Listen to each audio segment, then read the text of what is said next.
When a magician is showing you a magic trick with his or her right hand, you should always watch what the left hand is doing.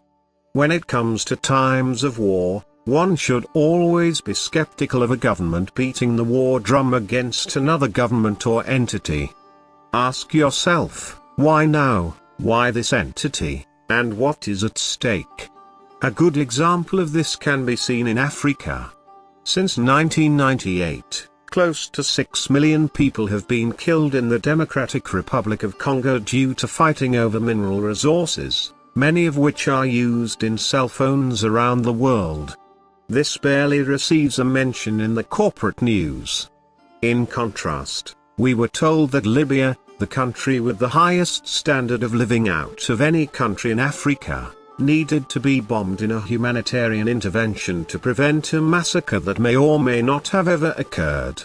Although there are clear differences in the style of conflict that besieged the two nations, the fact is the United States government and media prioritized one over the other based on geopolitical concerns.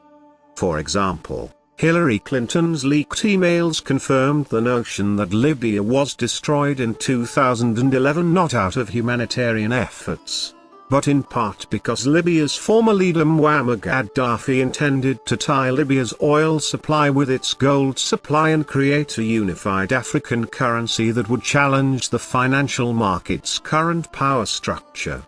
The same can be said of Syria.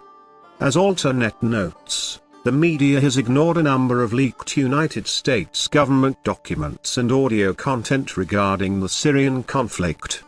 Ian Sinclair reports, discussing Western reporting of the Syrian war, veteran Middle East correspondent Patrick Coburn recently noted fabricated news and one-sided reporting have taken over the news agenda to a degree probably not seen since the First World War.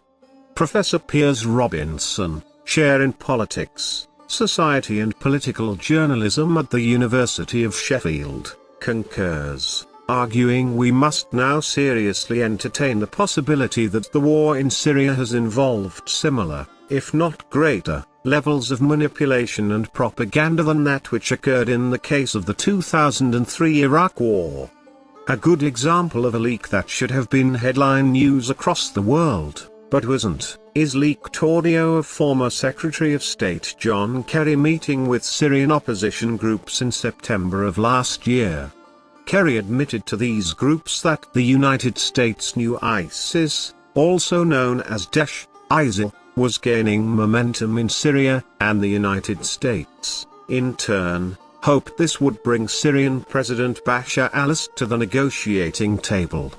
Yet in 2014, the Obama administration told us the United States would be conducting operations in Syria with the express intent of degrading and destroying ISIS, not using the terror groups for leverage against the country's leader they have long sought to topple. Nevertheless, according to Kerry, their plans for ISIS and the Syrian government were foiled by Russia, which intervened overtly in the Syrian conflict in 2015 to bolster trust.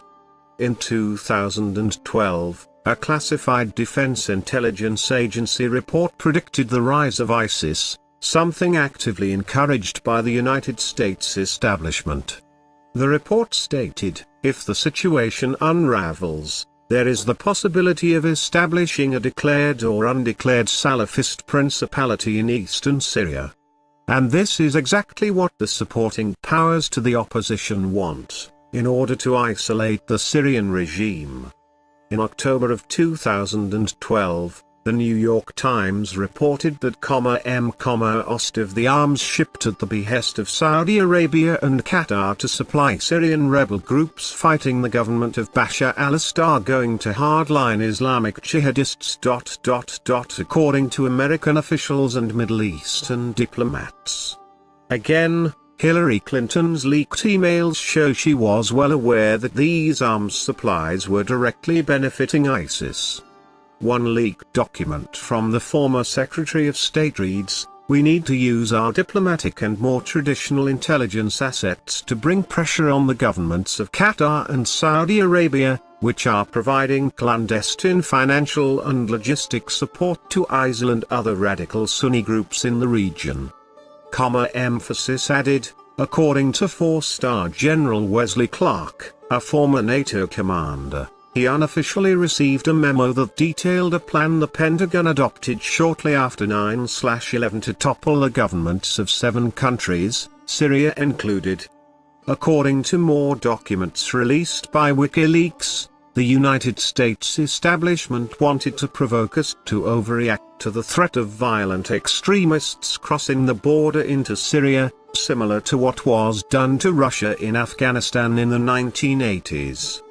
A cable leaked by WikiLeaks dated December 2006, authored by William Roebuck, charged at the United States Embassy in Damascus at the time, stated, "We believe Bashar's weaknesses are in how he chooses to react to looming issues, both perceived and real, such as the conflict between economic reform steps, however limited, and entrenched, corrupt forces, the Kurdish question, and the potential threat to the regime from the increasing presence of transiting Islamist extremists." This cable summarizes our assessment of these vulnerabilities and suggests that there may be actions, statements, and signals that the US can send that will improve the likelihood of such opportunities arising. Emphasis added, it is also worth noting that a secret intelligence report has revealed that in 1983, the United States was urging Saddam Hussein to go to war with Hafez al-Assad's father, over a mere pipeline dispute. Clearly, if the mainstream media were dedicated to the truth of the Syrian conflict, they would present these facts more frequently to detract from the simplified narrative of Assad and Russia equals bad, Syrian rebels equals good they have promulgated since 2011.